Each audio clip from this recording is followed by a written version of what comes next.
Hello and welcome. In this video, we are going to understand rate of chemical reaction followed by some important topic. But chemical kinetics chapter के इस important topic को समझने से पहले we will define two type of reaction. One is called elementary, other is complex. Then हम लोग rate को detail में समझेंगे with some important note point and unit. Next, we will understand average and instantaneous rate of reaction followed by some important graph. Next we will understand mathematical expression for rate of reaction जो कि numerical के लिए बहुत important है and lastly हम लोग factor affecting the rate of reaction पे बात करेंगे। इसके कुछ इंपॉर्टेंट पॉइंट को भी मैं हाईलाइट करूंगा। So feel free to subscribe to this channel because I will be coming up with physical chemistry short videos. उन शॉर्ट वीडियो में 10 to 15 मिनट में हम लोग रेट एक्सप्रेशन, रेट कांस्टेंट से लेके order molecularity, zero order, first order, इन सभी को डिस्कस करेंगे and I will be uploading very frequently these videos. So let's start. So let's start with the type of reaction. On the basis of number of step involved, a chemical reaction are of two type. दो type के होते हैं। किस basis पे? कितने number of step उसमें involve है। Okay, पहला हो गया एलिमेंट्री और दूसरा कॉम्प्लेक्स। एलिमेंट्री वो रिएक्शन होते हैं जो कि सिंगल स्टेप में हो। The reaction taking place in one step are called elementary reaction. Simply एक स्टेप में ये कंप्लीट हो जाएंगे और प्रोडक्ट बन जाएगा। On the other end complex reaction वो होते हैं the reaction that occur in more than one step. एक से ज्यादा स्टेप में अगर ये रिएक्शन हो रहे हैं they are called complex reaction. अब कॉम्प्लेक्स रिएक्शन का जो हर स्टेप होता है वो अपने आप में एक एलिमेंट्री रिएक्शन होता है। अब ये टॉपिक इंपॉर्टेंट क्यों है? एक्चुअली डायरेक्टली एलिमेंट्री और कॉम्प्लेक्स के डेफिनेशन तो नहीं पूछेगा, मगर जब हम लोग ऑर्डर एंड मॉलिक्यूलैरिटी आने वाली वीडियो में देखेंगे तो वहां पे ये बहुत इंपॉर्टेंट रोल प्ले करता है elementary and complex reaction. So keep in mind. Now let's understand rate of chemical reaction. ठीक है, रेट का सिंपल मीनिंग होता है speed with which reaction occur, कितनी तेजी से कोई रिएक्शन हो रहा है। अब अगर हम एक रिएक्शन कंसिडर करें A plus B C plus D में कन्वर्ट हो रहा है, तो अगर रिएक्शन बहुत तेजी से हो रहा है तो जल्दी जल्दी ए की वैल्यू घटती जाएगी, बी भी घटता जाएगा और सी और डी बढ़ते चले जाएंगे बिकॉज प्रोडक्ट है वो, तो वो बढ़ते चले जाएंगे।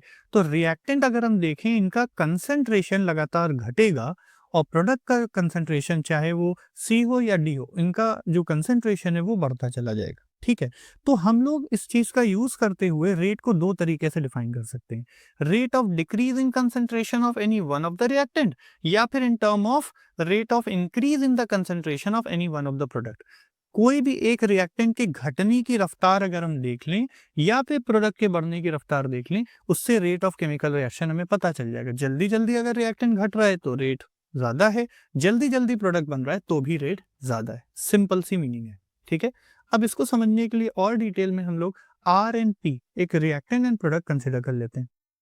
कंसंट्रेशन को हमेशा याद रखना है, स्क्वायर ब्रैकेट कहीं भी दिख रहा है इसका मतलब है कि वो कंसंट्रेशन को रिप्रेजेंट कर रहा है, मोलर कंसंट्रेशन को टू बी स्पेसिफिक। यूनिट में आगे बात करूंगा। अब कंसिडर कर लेते हैं कि वो जो हमारा रिएक्टेंट आर है और प्रोडक्ट पी है, वो टाइम अगर हम माने T1 पे तो उनका वैल्यू है R1 एंड R2 उनके कंसंट्रेशन की, और टाइम T2 पे उनका कंसंट्रेशन है R2 and P2।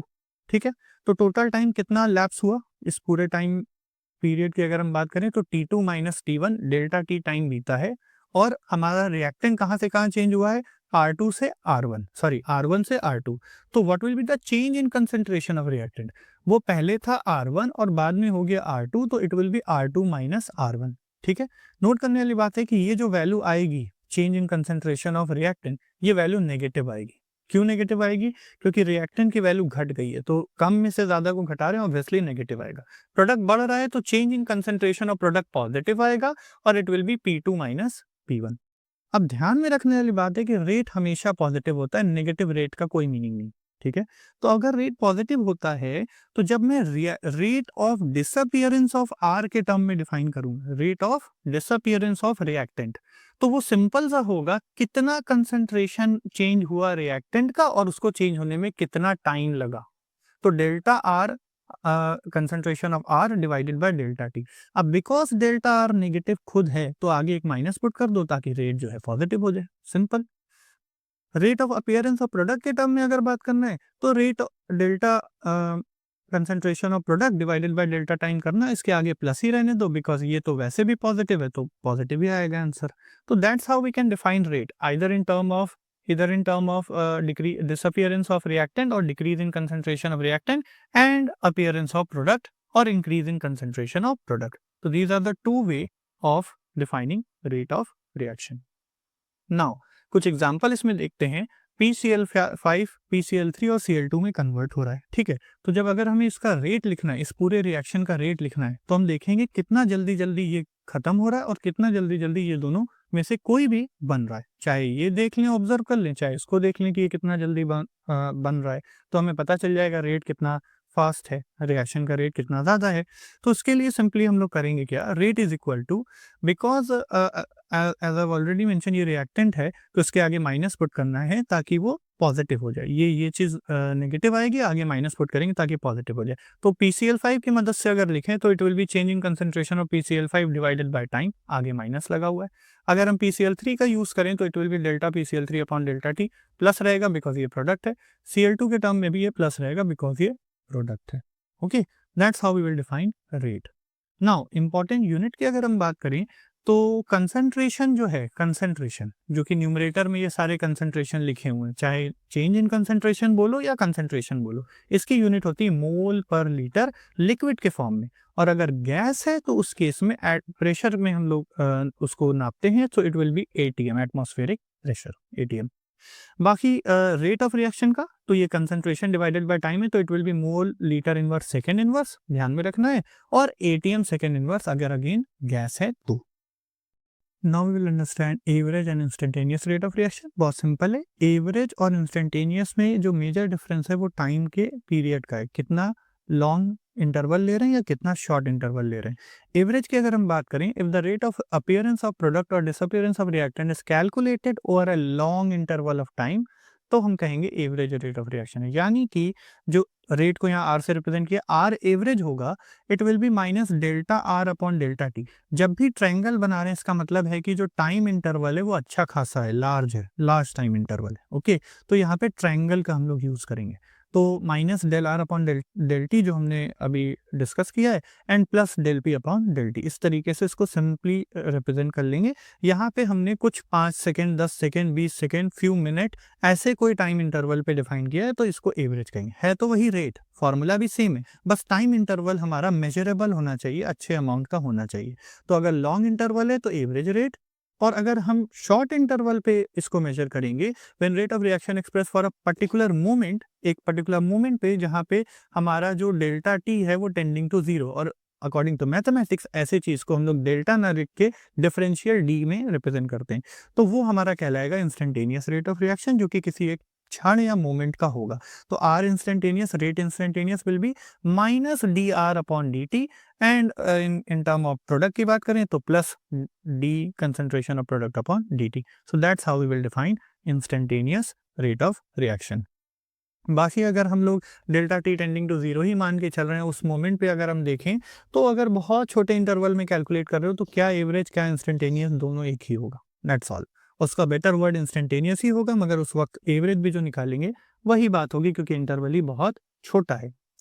Now we will talk about some important graph. दो इंपॉर्टेंट ग्राफ हैं, कंसंट्रेशन ऑफ रिएक्टेंट। अब ऑब्वियसली जैसे जैसे टाइम बीतता जाएगा हमारा जो रिएक्टेंट है उसका कंसंट्रेशन घटेगा, ठीक है, और प्रोडक्ट का कंसंट्रेशन बढ़ेगा। तो इसके ऊपर एक ग्राफ है, टाइम के साथ एक ग्राफ है।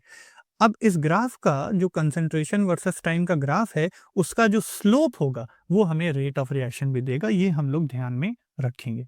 नाउ अब हमारा ग्राफ क्या है वो देख लेते हैं।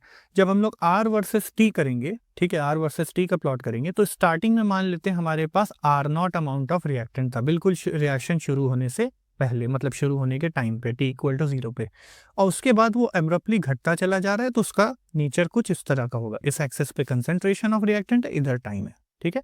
ऑब्वियसली जब हम लोग इसका स्लोप निकालेंगे तो it will B change in concentration upon time, जो कि और कुछ नहीं रेट ऑफ रिएक्शन होता है, इसीलिए slope of this graph will give you rate of reaction. Product के लिए अगर हम बात करें तो कंसंट्रेशन ऑफ प्रोडक्ट बढ़ रहा है तो उसका ग्राफ हमें याद रखना है, ऐसे होगा। तो ये दो नेचर ग्राफ का ध्यान में रखना है। Now let's understand mathematical expression for rate of reaction, ठीक है, न्यूमेरिकल जहाँ से बनता है, तो इस टॉपिक को समझते हैं। दो केसेस इसमें इंपॉर्टेंट है। अगर stoichiometric coefficient of reactant and product are same, और सेम क्या, यूनिटी, ठीक है, यानी कि A give B plus C अगर मान के चले, तो यहाँ पे भी 1 है, यहाँ पे भी 1 है, और यहाँ पे भी 1 है, तो अगर ये वाला केस है, उस केस में रेट ऑफ रिएक्शन को हम लोग कैसे लिखेंगे? तो जैसे अभी हम लोग ने थोड़ी देर पहले भी देखा, माइनस अगर हम रिएक्टेंट के टर्म में बात करें तो नेगेटिव लगा के change in concentration of A upon में टाइम डेल्टा टी, बी के टर्म में लिखेंगे तो plus delta B upon delta t, C के टर्म में लिखेंगे तो delta C upon delta t. ये ए का कंसंट्रेशन है चेंज और ये बी का चेंज है और ये सी का चेंज को रिप्रेजेंट कर रहा है। तो रेट यहाँ पे सिंपली ऐसे ही रिप्रेजेंट हो जाएगा। कुछ एग्जांपल अगर इसमें देखें तो Hg प्लस Cl2 HgCl2 दे रहा है, तो यहाँ पे हम देख सकते हैं ये स्टोइकियोमेट्रिक सबके बराबर है, 1 है, यूनिटी है। तो rate simply change in concentration of mercury upon time, Cl2 upon में टाइम एंड HgCl2 अपॉन में टाइम, ऐसे लिखा गया है। ये दोनों हमारे रिएक्टेंट है तो इनके आगे माइनस लगाए, प्रोडक्ट वाले के आगे प्लस लगाए, दैट्स ऑल। लेकिन सेकेंड केस है वो हमारे लिए ज्यादा इंपॉर्टेंट है। अगर stoichiometric coefficient of reactant and product different हैं, then divide the rate of appearance and disappearance by their respective stoichiometric constant. ये क्या कह रहा है? ठीक है, अपीयरेंस और डिसअपीयरेंस की अगर हम बात करें तो खाली अगर हम ए के अपीयरेंस की बात करें, सॉरी डिसअपीयरेंस की बात करें, तो वो हो जाएगा डेल्टा ए अपॉन में डेल्टा टी माइनस के साथ। लेकिन ये पॉइंट क्या कह रहा है कि इसको इसके स्टोइकियोमेट्री से डिवाइड करो, क्योंकि यहाँ पे सब अलग है। इसका ए है, इसका बी है, इसका सी है, उसका डी है, स्टोइकियोमेट्री अलग अलग है। ठीक है, जो नंबर्स हैं वो अलग अलग हैं। तो ए वाले को ए से डिवाइड कर दो, यानी कि ये जो डेल्टा ए अपॉन में डेल्टा टी माइनस के साथ है, इतना हो गया अब डिसअपियरेंस ऑफ ए। इसमें अगर हम लोग उसके स्टोइकियोमेट्री ए से डिवाइड कर दें तो ये हमारा बन जाएगा रेट ऑफ रिएक्शन। इसी तरह बी वाले का जो डिसअपियरेंस है it will be delta B upon delta T minus के साथ, लेकिन स्टोइकियोमेट्री भी है इसके पास तो उससे डिवाइड कर दो तो बन जाएगा रेट ऑफ रिएक्शन। उसी तरह सी के लिए बात करें तो delta C upon delta T plus ये हो गया अपीयरेंस ऑफ सी, लेकिन उसके पास स्टोइकियोमेट्री है तो उससे डिवाइड कर दो। एंड सिमिलरली डी के स्टोइकियोमेट्री से डी को डिवाइड कर दो तो आपको रेट ऑफ रिएक्शन मिल जाएगा। तो रिस्पेक्टिव स्टोइकियोमेट्री जो भी यहाँ पे लिखी हुई है हमें उससे उसको डिवाइड भी करना होगा to get the rate of reaction. एक एग्जाम्पल इसका देखते हैं, 5 bromine ion plus BrO3 minus and 6H plus. This will give you 3 Br2 and 3H2. अब इसका हमें रेट लिखना है, कैसे लिखेंगे? इसको लिखने का सिंपल तरीका ये है, delta Br minus upon delta T, minus sign यहाँ पे लगाएंगे बिकॉज ये रिएक्टेंट है और 5 से डिवाइड करेंगे। सिमिलरली BrO3 इसमें 1 है तो किसी से डिवाइड नहीं करेंगे, इसमें 6 है तो 6 से डिवाइड करेंगे। यहाँ पे ये दोनों के लिए प्लस साइन यूज होगा, बाकी यहाँ पे 3 है, यहाँ पे 3 है तो रेस्पेक्टिवली 3 से डिवाइड होगा। तो that's how we will get rate of reaction जब स्टोइकियोमेट्री डिफरेंट हो। And let's finally understand factor affecting the rate of reaction, जो कि एक थ्योरेटिकल टॉपिक है और यहाँ से जनरली 1 मार्क क्वेश्चन आता है। सो पहला हो गया, रेट ऑफ रिएक्शन हमारा जो डिपेंड करता है वो कंसंट्रेशन ऑफ रिएक्टेंट पे। ठीक है, higher the concentration of reactant higher will be the, और you can say greater will be the speed of reaction. ठीक है, तो इस पे भी डिपेंड करेगा, जितना ज्यादा हम लोग रिएक्टेंट लेंगे उतना जल्दी हमारा प्रोडक्ट बनना स्टार्ट हो जाएगा।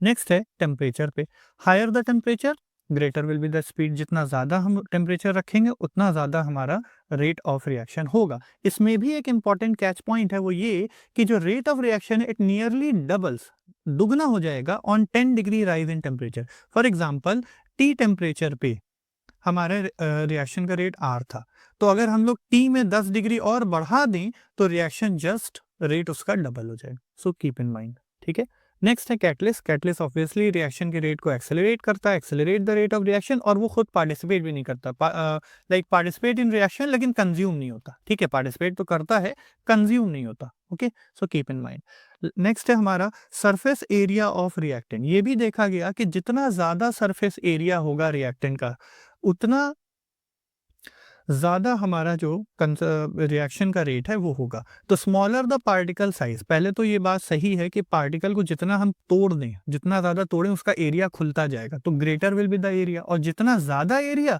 Faster will be the rate of reaction. So keep in mind, area जितना ज्यादा होगा, ग्रेटर होगा एरिया, उतना ज्यादा रिएक्शन का रेट होगा, और एरिया ज्यादा होने के लिए पार्टिकल की साइज को छोटा करना होगा। ठीक है, ये और सबसे छोटा क्या हो कि इसको पाउडर कर दो तो उसमें एरिया सबसे ज्यादा हो जाएगा। तो याद रखना, powder form of catalyst is better, बहुत अच्छा काम करेगा अगर पाउडर फॉर्म में करें, उसमें बहुत अच्छा रिएक्शन का रेट मिलेगा। एंड नेक्स्ट है हमारा nature of reactant in product. Reactivity depend on ease with which reactant bond are broken. Obviously अगर आपको प्रोडक्ट बनाना है तो रिएक्टेंट के जो बॉन्ड है उनको तोड़ना होगा, तो नेचर ऑफ रिएक्टेंट कैसा है उस पर डिपेंड करेगा। और प्रोडक्ट को बॉन्ड नए बनाने पड़ेंगे तो नेचर ऑफ प्रोडक्ट क्या है उस पर भी डिपेंड करेगा। ठीक है। And lastly presence of sunlight. बहुत से ऐसे रिएक्शन होते हैं जो लाइट के प्रेजेंस में ही होते हैं, तो लाइट का प्रेजेंस भी रेट ऑफ रिएक्शन को अफेक्ट करता है। Some reaction take place only in the presence of sunlight. ठीक है, ऐसे रिएक्शन को हाँ हम लोग फोटोकेमिकल रिएक्शन कहते हैं, ध्यान में रखना है। एग्जाम्पल है H2 + Cl2 in the presence of HNO। HNO is nothing but photon का ये कंसेप्ट है और ये सनलाइट को रिप्रेजेंट कर रहा है। ठीक है, तो H2Cl2 in the presence of sunlight it will give you 2 times HCl. It's a photochemical reaction, presence in sunlight, ये उसी में होता है। रेट जितना अच्छा प्रोवाइड होगी सनलाइट उतना ज़्यादा रेट बेटर होगा। That's all for this video. I'll be coming up very shortly with rate expression, then order versus molecularity, zero order and all other important topic essay. If you want any specific topic, you can let me know in the comment section. Feel free to subscribe. That's all for today. Take care.